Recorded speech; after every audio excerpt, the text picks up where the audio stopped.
Guys. Good afternoon. My name is Zion Price and I'll be speaking to you today. So I have a question for you. How many of you got whooped as a kid? Me. Be honest, raise your hand.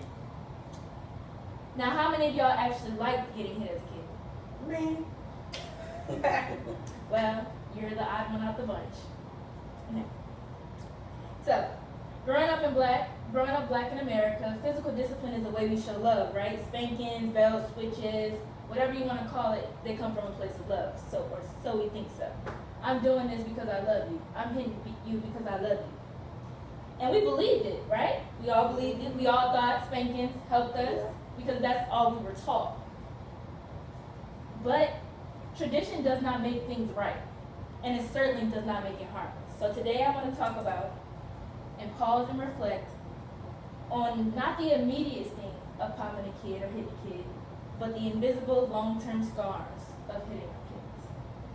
So, the harmful consequences of physical punishment. The main one, worsening behavior, not better behavior. A comprehensive review of 69 longitudinal studies found that physical punishment consistently predicted increases in behavioral problems. So basically, a scientific study, hitting kids doesn't make them be better. It increases their behavioral problems, including aggression and antisocial behavior. It was never and has never been linked to positive outcomes. Never. Now, this may be shocking, but popping a kid has the same brain in an MRI scan as a child who is being abused. A Harvard study found, yes, Harvard University, found MRI scans examined age to 11, comparing those who were spanked to who weren't, found that they heightened activity in the multiple prefrontal cortex regions. So basically, children who were exposed to severe abuse had the same brain as a child that was popped. So ask yourselves, do I want my child to have the same brain as somebody who's abused because I'm popping them? I'm using a switch, I'm giving them a love tap, whatever language you want to use, it's all the same. I feel you on that, girl. It isn't just discipline.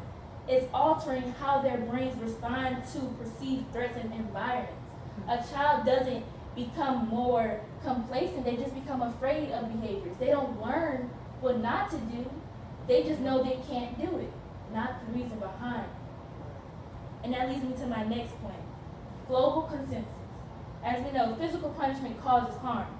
The World Health Organization, WHO for short, and global bodies clearly state corporal punishment leads to increased regression, as we already said, impaired cognitive and emotional development, and poor educational outcomes.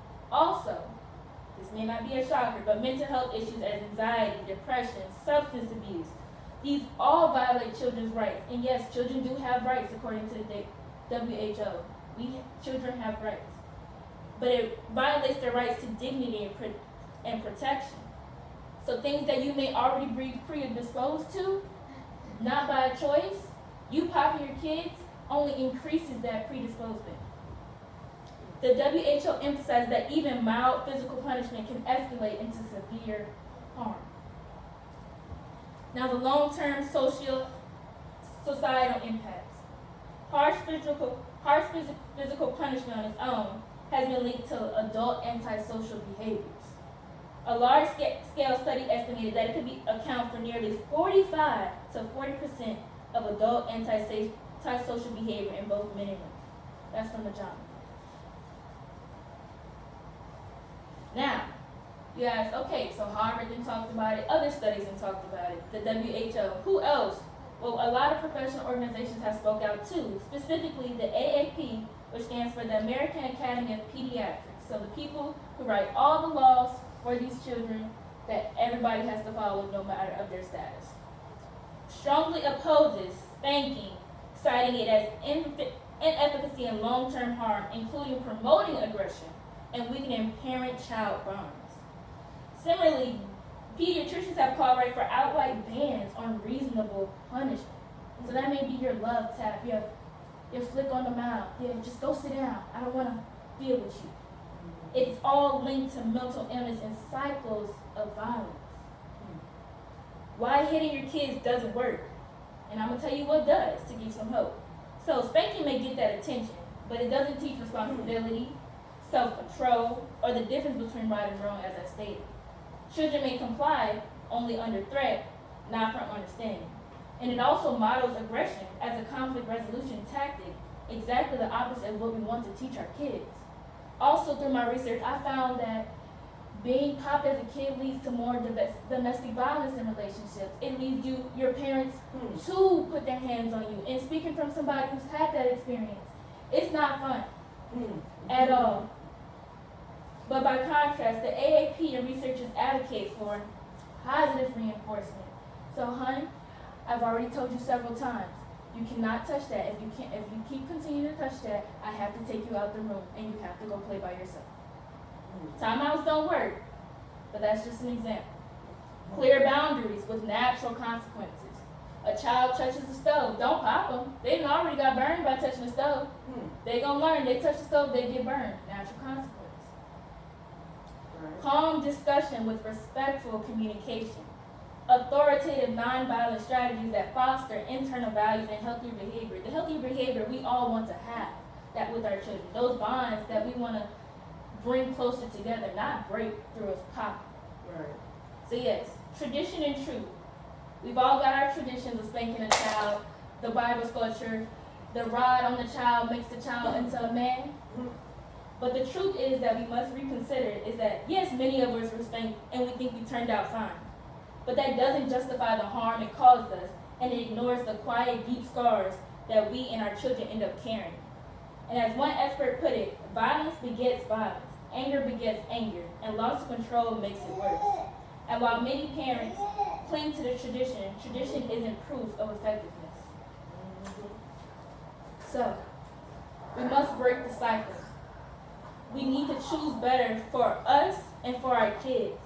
Children deserve discipline that builds them, not breaks them, that respects their rights. We can foster trust, understanding, and self-regulation and resilience. We can teach boundaries with empathy and respect. We don't have to put our hands on a kid because we don't have any other way to show it. Learn. There's so many resources out here now where you can break that cycle for yourself and be better. So let's start with something small that you can take with you. Today I want you to pause before reaching for that belt. Learn about nonviolent parenting techniques. There's a multitude of free courses outside, like I said. Library, go to the library, a librarian will help you immediately. And offer children what we wish we had received. If you can't learn, think about what you needed as a child. Maybe you needed a hug instead of your mama telling you to go sit down. Maybe you needed somebody to just validate that you was hurt instead of causing more hurt to you and making you feel quiet. Ultimately, gentle guidance, unwavering love, and discipline grounded in respect is what will do it. Our children don't deserve pain disguised as love. They deserve respect, growth, and to be able to have healthy relationship with their parents, but also their peers and their spouses, if they choose that route. So next time, ask yourself, did being whooped make you stronger or just scared? Did you feel more afraid? Did you learn? Or did you just learn not to do that because you would get hit? The answer can steer you towards kindness, not control. So say it with me. No more spanking. No more whoopings, no more spanking. Let's choose love that doesn't hurt. Let's choose love that doesn't hurt. And I urge you to think before you pop your kids about the damage it does to you and them.